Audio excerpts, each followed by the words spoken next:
안녕하십니까. 오늘은 중국 철학, 묵자의 철학을 한번 검토해 보도록 하겠습니다. 묵자의 철학은요, 묵자의 철학을 제가 이 자료를 만드는데 다음과 같은 자료들을 참고했습니다. 역사 속의 중국 철학, 그 다음에 김선희가 쓴 동양 철학 스케치, 그 다음에 인물로 보는 중국 철학사, 이 자료를 참조했습니다. 먼저 이제 묵자의 생애를 좀 살펴볼 텐데요. 묵자는 유가의 철학을 비판하는 철학입니다. 그래서 유가의 철학을 먼저 검토를 하고 묵가의 철학을 보는 것이 상당히 효율적이고, 그 다음에 비교의 측면에서 봤을 때도 훨씬 이해가 빠릅니다. 그래서 이전에 공자의 철학, 맹자의 철학을 먼저 살펴보시고 그 다음에 묵가의 철학을 함께 보는 것이 좋을 것 같습니다. 우선 묵자의 생애를 먼저 살펴보도록 하죠. 고대 사회는 유가나 도가로 수렴될 수 없는 사상적 다양성을 이룬 때입니다. 춘추 전국시대는 전쟁의 시대이죠. 그래서 묵자 역시 그 사상적 다양성의 한 축이고요. 그러니까 사회의 문제를, 시대적인 문제를 해결하려는 어떤 그런 경향이 상당히 강합니다. 묵가는 실용성과 논리성에 입각해서 유가 규범 체계의 문제점을 비판하면서 출발한 학파입니다. 그러나 엘리트에 의한 백성의 통제를 옹호했고, 그 다음에 윗사람으로의 의견 통일을 지향했다는 점에서 유가와 상당히 흡사한 점이 있습니다. 묵자의 이름은 적입니다. 묵적이지요. 공자와 동시대에 활동한 인물로 저는 이제 기록을 했는데요.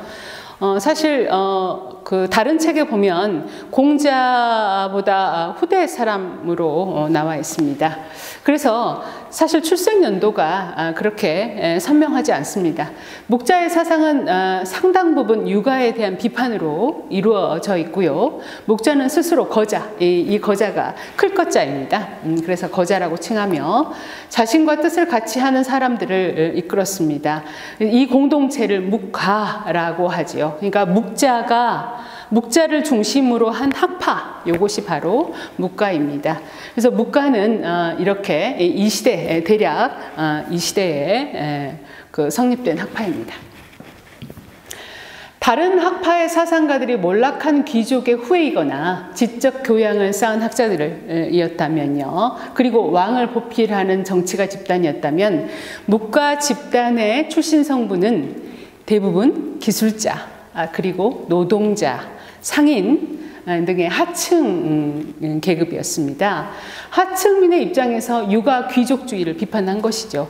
그 당시에 유가와 도가 그리고 여러 학파들이 상당히 활동을 하던 시대에 이 묵가는 특이하게도 하층 계급의 사람들이 주축이 되어서 활동한 학파라고 볼 수 있습니다. 묵가는 실용성이 가장 중요한 기준입니다. 실용성, 여기에 주목하시기 바랍니다. 유가가 의로움을 강조한 철학자들이었다면 묵자는요, 이로움이에요. 의로움과 대비되는. 그런데 이제 중요한 것은 이 시대는 의가 상당히 중요하게 여겨지는 때였어요. 그러면 묵가는 당연히 이 의로움을 배척하지는 않고요. 당연히 이 의와 이 리가 배타적인 관계가 아니라고 보는 것이죠. 바로 이로움을 추구하는 것이 바로 의라고 보는 학파입니다. 그래서 묵자는 겸해를 말하면서 겸해는 이제 차별 없는 사랑이에요. 차별 없는 사랑. 겸해를 말하면서 항상 그것이 가져다주는 이로움에서 구합니다. 겸해를 말해서 이제 의로움을 중요하게 생각하죠. 그러니까 의로움은 곧 이로움과 구분되는 것이 아닌 것이죠. 효나 충을 그 시대에 강조되었던, 그러니까 유가가 특히 강조했던 효나 충을 이로움에 입각해서 정의했고요. 유가와는 다른 방식으로 문제를 보고 인간적인 가치를 중시했습니다. 이들은 전국시대 중엽부터 약 2세기 동안 활발하게 활동하다가 진나라에 의한 천하통일로 급속하게 몰락했다고 전해집니다. 그 이유는 조금 이따가 뒷부분에서 한번 다루도록 하겠습니다. 그래서 유가와 달리 묵가는 단순한 기존 질서의 옹호를 통해 무질서가 극복된다고 생각하지 않았습니다.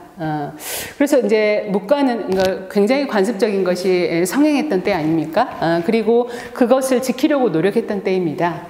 그런데 묵가는 관습적인 것이 결코 적절하고 올바른 것과 동일할 수 없다고 보는 것이지요.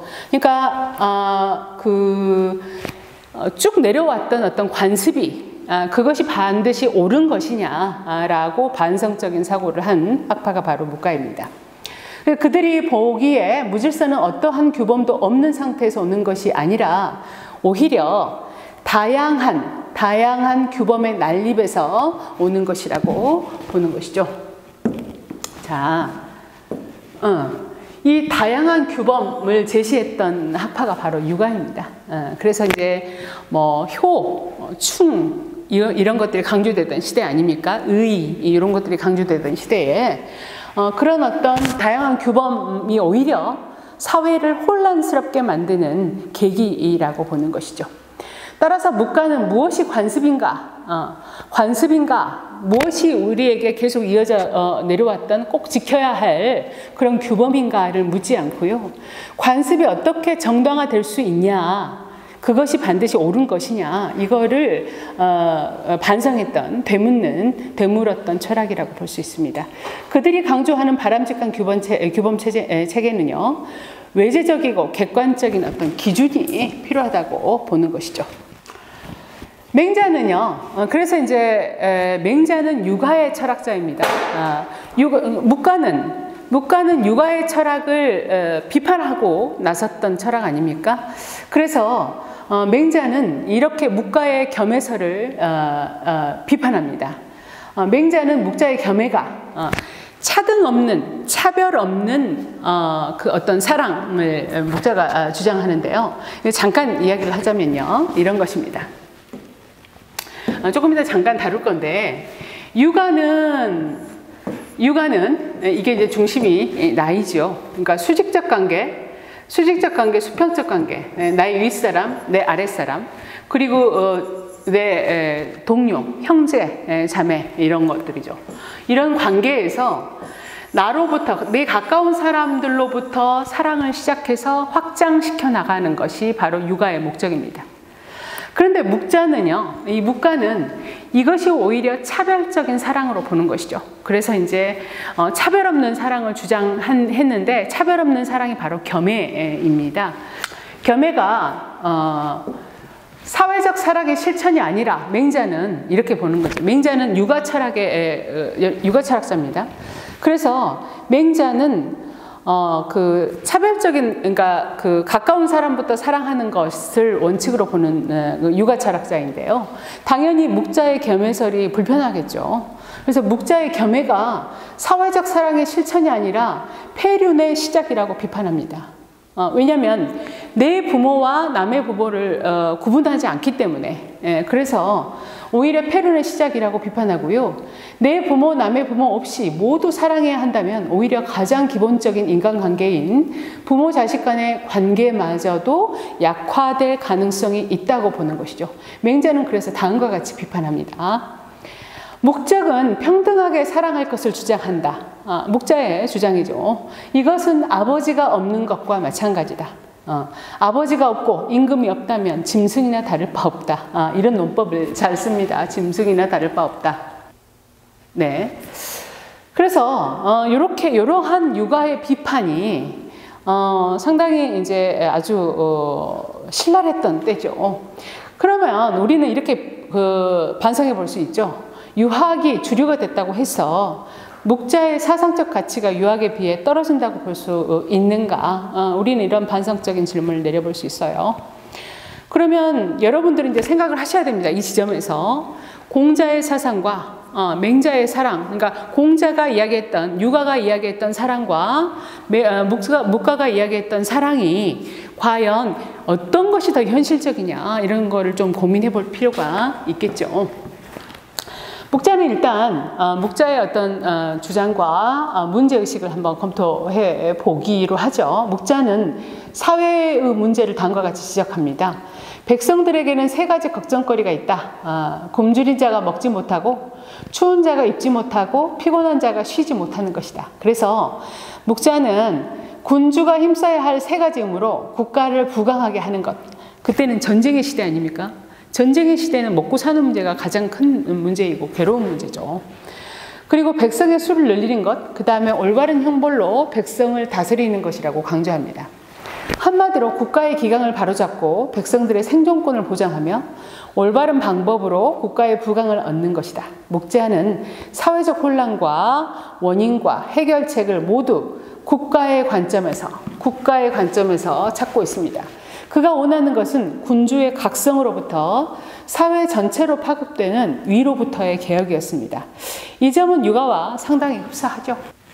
혼란의 시대에 대해서 육아는 천하의 도가 사라지고 도덕성이 땅에 떨어졌기 때문이라고 진단합니다. 그래서 이제 도덕적인 문제를 해결하려고, 그러니까 위정자가 먼저 도덕적이어야 한다. 그래서 인정을 베풀어야 된다. 어질인자요. 인정을 베풀어야 된다라고 진단을 합니다. 그런데 육아는 문제의 해결도 역시 그래서 도덕성 회복에서 찾는데요.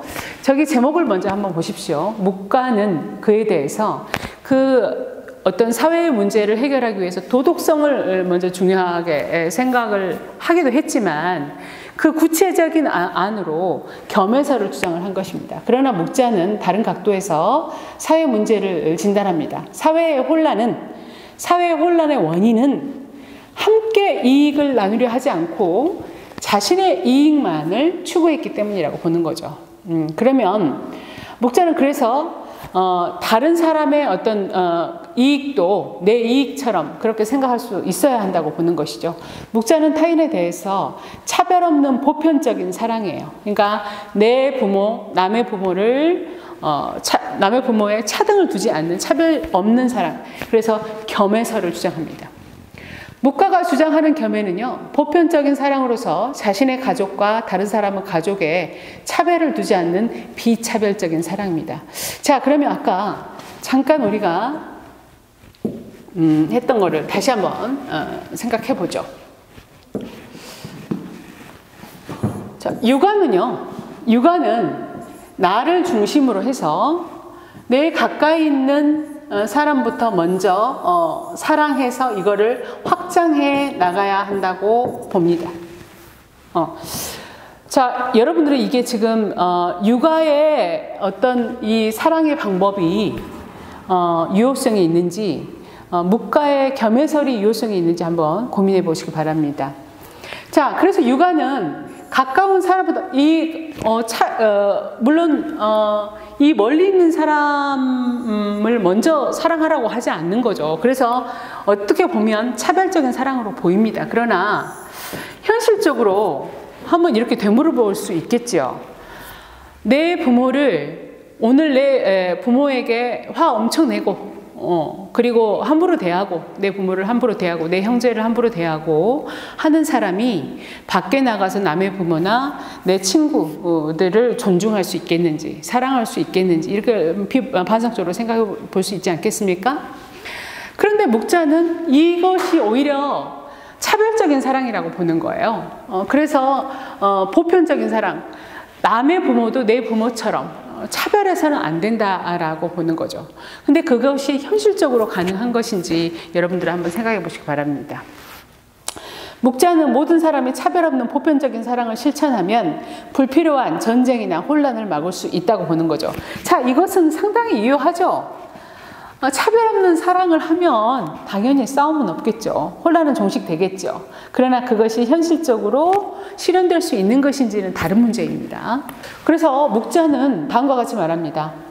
차별 없이 널리 사랑하라. 남의 나라를 내 나라와 같이. 자, 이게 이제 무슨 말인지 알겠죠. 그러니까 내 부모와 차등을 두지 않는 것, 내 나라와 차등을 두지 않는 것, 이런 어떤 마음가짐이 정말로 실현 가능하다면, 정말로 그것이 될 수 있다면 싸움은 없어지겠죠. 혼란은 종식되겠죠. 그래서 남의 집을 내 집과 같이 여기며 남의 몸을 내 몸과 같이 여겨라. 그러므로 서로 아낀다면 전쟁은 일어나지 않을 것이다. 이렇게 말합니다. 이러한 목자의 주장은 육아와 큰 차이가 없어 보여요. 사실은. 그러나 공자의 인도 어질인자입니다. 사랑하는 것입니다. 타인에 대한 도덕적 책임감과 다르지 않기 때문이다. 그러나 공자의 사랑은 이게 친할 친자예요. 친할 친자. 가까이 있는 사람을 먼저 사랑하라는 거예요. 내 가까이, 내 동생을, 내 언니를, 내 오빠를, 내 형을 먼저 사랑할 수 있어야 다른 사람도 진정성 있게 사랑할 수 있다고 보는 것이죠. 그래서 이렇게 공자의 사랑은 친친의 성격을 띱니다. 자기 부모, 자기 형제에 대한 사랑이 출발점이라고 보는 것이죠. 거기서부터 출발해서 확장시킬 수 있다고 보는 것이죠. 그래서 육아의 사랑은 단계적 사랑이라고 봅니다. 단계적 사랑. 육아의 인이 가족에 대한 사랑을 타인의 가족에게까지 확장한다는 점에서 궁극적인 지향점은 전체예요. 전체인데 묵가의 겸해와는 달리 전체에 대한 사랑의 출발점이 자기 가족에서부터 먼저 시작해야 한다는 것이죠. 육아가 보기에 타인을 사랑하는 것은 자신의 가족에 대한 자연스러운 사랑의 마음을 확충했을 때 비로소 가능한 것이라고 봅니다. 그러나 이에 대비해서 묵가의 보편에는요, 묵가는 육아의 단계적 사랑을 인정하지 않습니다. 모든 사람을 사랑하는 것은 전체적인 것이고 자신의 가족을 타인과 다르게 대하라는 것은 본질적으로 분파적이다. 이렇게 보는 거죠. 그러니까 뭔가를 가른다. 내 것만 챙기고 남의 것은 안 챙기게 되는, 내 것만 뭔가를 내 가까운 사람만 주고 남의 사람 것을 빼앗아서 내 가까운 사람을 챙기게 된다. 이렇게 보는 것이죠. 묵가의 겸해는 천의 관점에서, 자, 천의 관점, 이게 하늘 천자예요. 하늘의 관점에서 보면 어떻습니까? 개미나 인간이나 별로 다를 바 없는 생명체입니다. 그러면 차별이 없는 거죠. 그래서 천의 관점에서 누구나 똑같이 대우하라고 이야기합니다. 그래서 공자가 주장하는 이는 자연스러운 감정에 기초하면서도 가족으로부터 점차 사회로 확대된다는 점에서 의의를 찾을 수 있습니다. 자, 가족으로부터 출발해서 다른 사람에게 그리고 국가적으로도 확장시킬 수 있다고 보는 것이죠. 공자는 가족 간의 의무와 책임이 정치적인 어떤 책임 같은 어떤 외적 의무가 아니라 내면에서 우러나오는 도덕성의 문제라고 주장했지만 현실적으로는 위계적인 어떤 의무인 것이지요. 묵자가 육아식의 사랑을 차별적인 사랑이라며 반대한 이유가 바로 여기 있는 것입니다. 묵자식의 차별 없는 사랑, 즉 겸해와 비교하면 육아의 사랑은 별해입니다. 별, 구별할 별자예요. 한자가. 별에 겸해에 대비되는 말이죠. 묵자는 배타적인 사랑, 즉 별에는 서열과 위계에 갇힌 폐쇄적인 사랑에 불과하다고 보는 것입니다.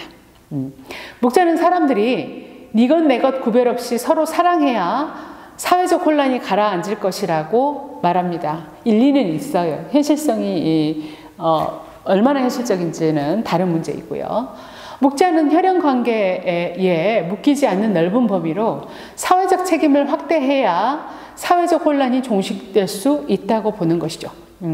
육아는 그래서 큰 대비로 보면 육아는 의로움이에요. 의리할 때 그 의입니다.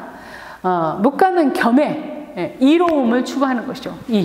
이익할 때 이자예요. 뿌리를 두는 것이죠. 묵자는 이렇게 말합니다.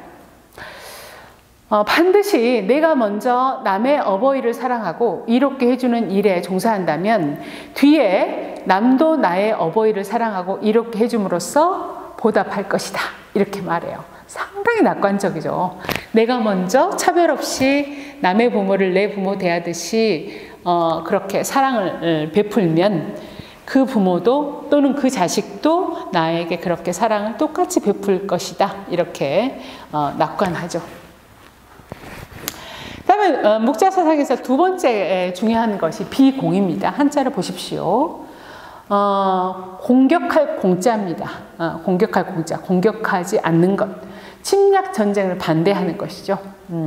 그래서 묵자는 비공을 주장하는데요. 그것은 국가와 백성 어느 쪽에도 득이 될 수 없는 사회적 해악이라는 것이죠. 전쟁이. 아무리 전쟁이 내가 이기는 전쟁을 했다고 할지라도 나 역시, 내 백성 역시, 내 마음 역시 상한다는 거죠. 그런 점에서 해악이라는 거죠. 따라서 어떤 명분으로도 침략 전쟁은 정당화될 수 없는 것이고요. 국가 간의 상호 불가침은 겸해의 확장적 형태라고 보는 것이죠. 네. 국가 간에 서로 공격하지 않는다는 비공은 겸해의 가장 적극적인 사회적인 표현입니다. 묵자는 현실적으로 모든 전쟁을 막을 수 없다고 보고요. 불의를 막고 백성들의 이름을 지키기 위한 방어적 전쟁의 중요성을 강조했습니다. 그러니까 방어는 전쟁을 막을 수는 없지만 방어는 좀 할 필요가 있겠다라고 보는 거죠. 그도 역시 이익에 기초합니다. 방어를 위한 전쟁 장비와 기술도 백성의 이익에 최대한 부합해야 한다고 봅니다.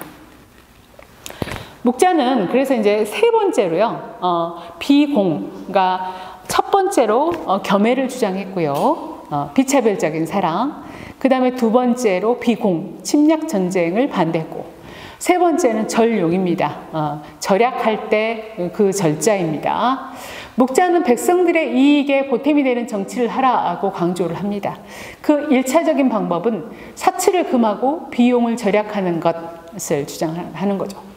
상층부의 금욕과 절제는 공공의 이익을 위해 반드시 필요한 것이고, 그렇게 보고요. 묵자는 육아가 특별히 중시했던 3년상과 같은 어떤 장례 절차, 3년상을 치르기 위해서는 경제적인 문제, 여러 가지 문제가 수반되지 않겠습니까? 그리고 귀족들이 음악에 심취하는 것도 역시 반대했습니다. 그래서 이제 묵자의 철학은 그 겸해와 비공, 침략 전쟁을 반대했고, 그 다음에 세 번째 절용을 주장했는데요. 이런 어떤 그 사상적인 특성을 묶어보면 공리주의적인 어떤 특성을 갖는 것이죠. 그래서 첫 번째 겸해설에 대한 공리주의적 입장을 살펴보면요, 묵자의 겸해는 서로의 이익을 보장해 주는 것이라고 보는 것이죠. 겸해가 서로의 이익, 그러니까 결국에 내가 다른 사람을 내 부모 사랑하듯 똑같이 사랑하면 나 역시 그런 어떤 은택을 받을 것이다 라고 상당히 낙관하는 것이죠. 그래서 이익을 보장해 준다고 보는 것이에요. 그래서 아까 의와 리가 서로 배타적인 관계가 아니라 결국에는 같이 실현될 수 있는 것이라고 보는 것이죠. 차별 없이 사랑하라는 것은 가깝거나 멀거나 관계없이 서로의 이익을 보장해 주는 것이어야 한다는 것이죠. 이것이 바로 교상리입니다. 서로 교자, 서로 상자, 이익할 때 그 이자입니다. 서로 그 이익을 나눌 수 있다는 것이죠. 전쟁에 대한 공리주의적 입장, 묵자가 전쟁을 반대한 이유는요, 해만 입힐 뿐 그 누구에게도 이익이 되지 않기 때문입니다.